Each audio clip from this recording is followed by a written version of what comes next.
Good evening, welcome to the East Bridgewater Finance Committee meeting for June 18th, 2026. What we have to do tonight is some end of the year cleanup, transfer of funds, and then we have three reserve fund requests. We've been working on for a little while. We'll get those in before the end of the year. I will say, just to start out, that we do have a vacancy on the board, so anybody who's interested in getting involved, you're more than welcome. That's number one. And number two, our next meeting will be on July 8th, once again to do the clear up of the end of the fiscal year. So with that, I better make sure I put my glasses on. Right? There we go. John, you want to borrow these? Got them built in. Yeah, we're going to yeah. Okay, so let's do the end of the year cleanup first. So what we have here is transfers in the town budget by the Board of Selectmen without approval from the Finance Committee, and this is to kind of balance the underfunded accounts and back and forth. So what they're looking for here is the request is to move the money from these above accounts, which are the animal inspector, the town clerk salary, planning board salary, council on aging salary, EBCAM expense, and clerk expense, for a total of $42,100. And they're going to be transferred into gasoline, EBCAM salary, accounting salary, IT salary, conservation salary, zoning salaries, building inspector salary, gas inspector, wire inspector, money for the audit, accounting expenses, board of register expense, planning board expense, treasurer and professional services, the streetlight account, animal control, and town hall copiers. So for a preponderance of these, 1, 2, 3, 4, 5, 6, 7, the first 8 payroll is based on a budget of 52 weeks. It's actually 52.4 weeks. So we have to make that minor adjustment. The one for the audit was contract was received after the budget was set, and there was a slight $2,000 increase there. With some additional conference attendance, and additional town voting for this at the central school is $1,000. Advertising for the current year was an additional $500. Related costs to borrowing, unexpected repairs, in addition to monthly electrical costs. That's from animal control, slight increase in expense over expectations for the town hall copiers. And gasoline, the first one. And gasoline, the first one, is increase in regular and diesel gas prices, as we all read on. And that's the biggest one at $12,000. So what we're doing is actually taking from the above accounts, the animal inspector, town clerk, planning, council on aging, EBCAM, and clerk expense. We're going to reallocate, they're asking to reallocate that $42,100 into these other accounts I just read off. So, is there any questions, Charlie? This is just an annual thing that you do at the end of the year to... We'll probably get another series of these on July 8th. Yep. So, Melanie Flaherty will come around with the final numbers based on Right. all the invoices and such that we have coming in. Yeah. So this is kind of a routine annual thing that we do. So any questions or thoughts, comments? Does this come from general funds, or where is the? This is, so these, this animal inspector, that 1519, that's where that's 8,500 is coming from. Okay, It's coming out of that budget and being used down below. down below, perfect, Yeah. okay. So it's already budgeted money that's there that they're moving to meet these other demands. Perfect. So, okay. With that, I'd entertain a motion. Oh, I move that we accept these funds movements as beautifully laid out in this memo, totaling $42,100. Okay, second. All those in favor? Aye. Okay. We'll move on to the reserve fund request. This one here is the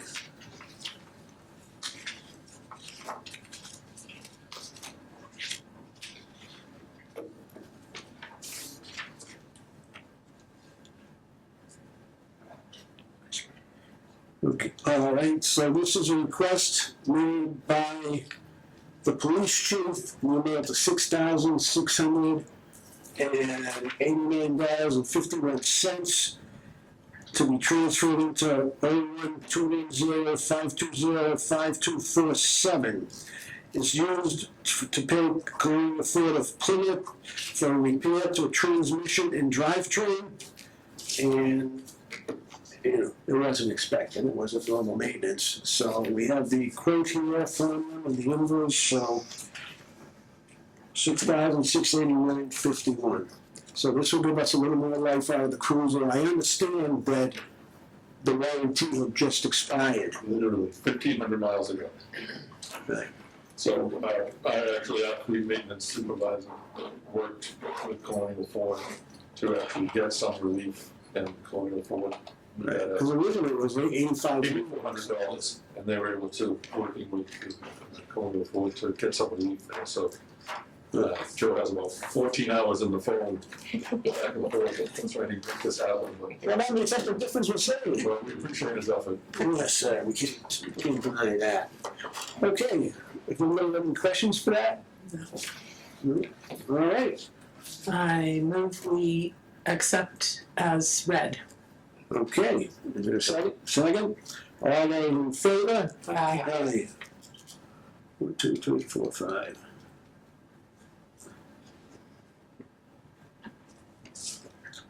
Just get the signing out of the way, right off the bat.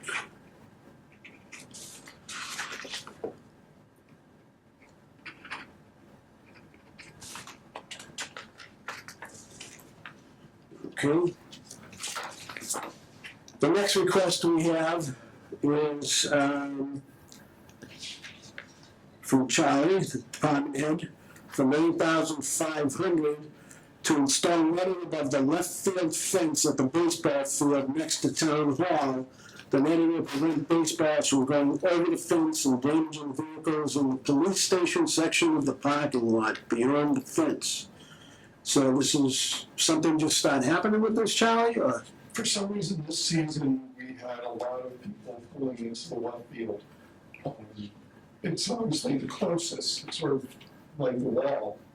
You think about it, Fenway Park's nearest to home plate, but not necessarily everybody can get it. But for some reason, we got a batch of people who could, and the balls were flying over the fence into the back parking lot behind your town hall. We have police vehicles that we own there, but also we have private vehicles, you know, the police officers' personal vehicles that are there. They're covered, obviously, coverage is covered by insurance, but there are deductibles as an example, and it's a little annoying to tell a police officer, hey, your personal car, sorry, not us. Go back to your, you know, just as if you were, you got hit by a rock someplace.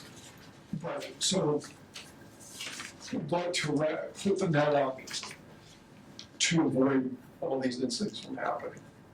Well, EB was pretty hot in baseball this year, right? So as long as they keep hitting the balls, that they're going okay. And also, we're gonna get, what is it, the Babe Ruth League during the summer. Yeah. I mean, who knows, maybe some of those people are playing Babe Ruth this summer, or some other people who aren't EB people, but they're hitting into the left there. Okay, So this is not like Little League, this is our high school, this is the high school field right out here. It's a good check to get it up over that. Well, I was gonna say, I was thinking that. Yeah, and I think he's a sophomore or a junior, so he's looking up the ball. Okay, with that, take a motion. I take a motion that we, I will Make a motion. make a motion that we accept the proposal as written and read And submit and submitted. it. Okay. Second. Second, all those in favor? Aye. Unanimous. Okay. Now, what we have here is a request from the reserve fund for $75,000.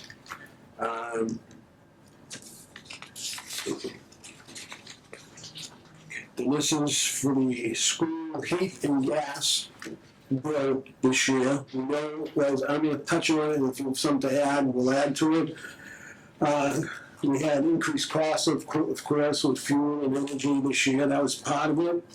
The other part is, in the past, if it was underfunded, we've been able to move some things around. We don't have that ability or option this year.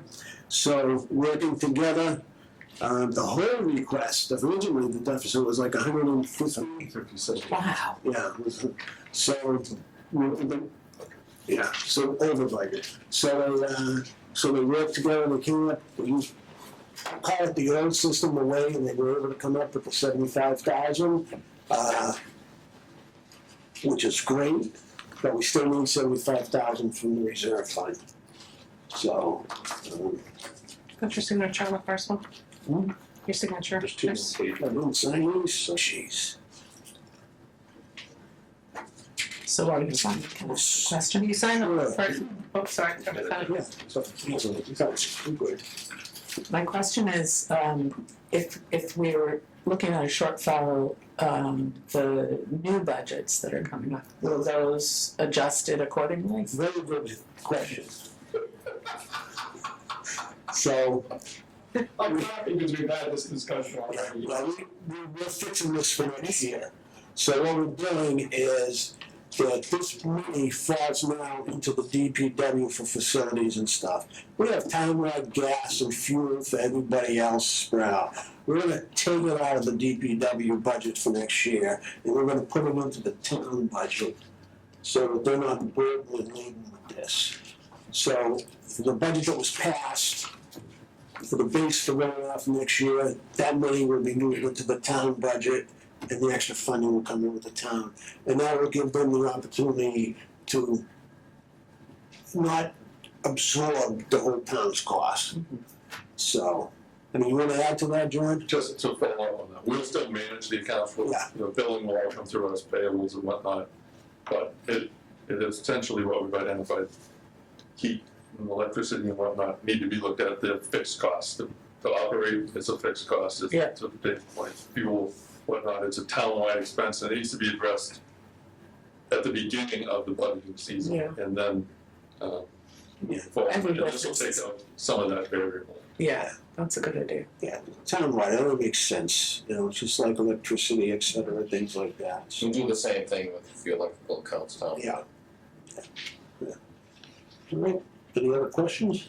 Is there a reason why it was separated in the beginning? Was it just Just, the way it's? I don't know, Historically, Yeah, and I'm talking historically, 30 plus years yeah, ago, it was what you each school. individual department had their own heating and oil. So Oh. fire department would have had a heating budget, DPW would have, the library, school, and then the schools had their own.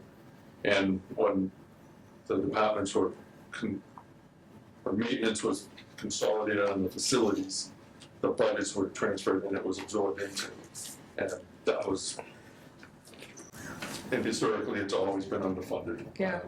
You know, it one of the filter play sort of thing, particularly, all the way back to when, honestly, when the high school came online, there was still a deficit. Over the years, we've tried to make adjustments to it, but again, this year it was kind of an outlier with the, the severity of the winter and Cost. the wars and political volatility of the oil prices and whatnot, so. After today, it should all fix itself, right? That's straight. Well, there's other good news today, but we got some reimbursement for the snow. We did. We Oh, did, great. winter recovery funds, so, East Bridgewater received $183,000 nice. supplemental funding on top to be used to help offset some of the damage the winter Excellent. caused to our public ways and roads Yeah. and such, so. That's great. That's wonderful. All right, with that, Just so you know about how we procure our utilities, we use the services of an energy consultant who uses the services of Power Products. They buy commodities of energy for other municipalities, and we have contracts with them. But our energy consultant really digs into it every year, with electricity and natural gas, so we couldn't get a better price on the commodity itself. But it's only upcharges that National Grid and Eversource have that are based on how much you use. Yeah. Those charges go up and up and up. Yeah, the rate of the charge is set, but it's based on how much you use. So if those go up, and our usage went up, So the transmission charges have gone through the roof. yes. It's just like when you look at your utility bill, you'll see there's the distribution and the transmission. To Brian's point, our distribution is locked, and we know that cost and we can forecast that. It's the transmission costs that are, That transmission cost more than my electricity. Yes, yes. and I mean, it's reflected when that work that's being done out on the street, it doesn't happen for free. And you see all these poles, the demand for electricity is only increasing. And their infrastructure costs are only increasing. So, And over the past 4 or 5 years, we've done several initiatives with Green Communities Grants for energy efficiencies within the buildings. We've pretty much done every building as far as lighting and weatherization. Right. I make a motion that we accept this as written and read and, That's fine. okay, you were just busting over, I get it. All right, all those in favor? Okay, so that's it for tonight. Get this business done, we'll meet again virtually on the 8th, and I just want to go able to say we have a vacancy, so I might as well, I only want vote people in town, let's see them get involved, so, all right? With that, I'll make a motion to adjourn. I make that motion to adjourn. Okay, all those in favor? All right, Okay. thank you. Nothing.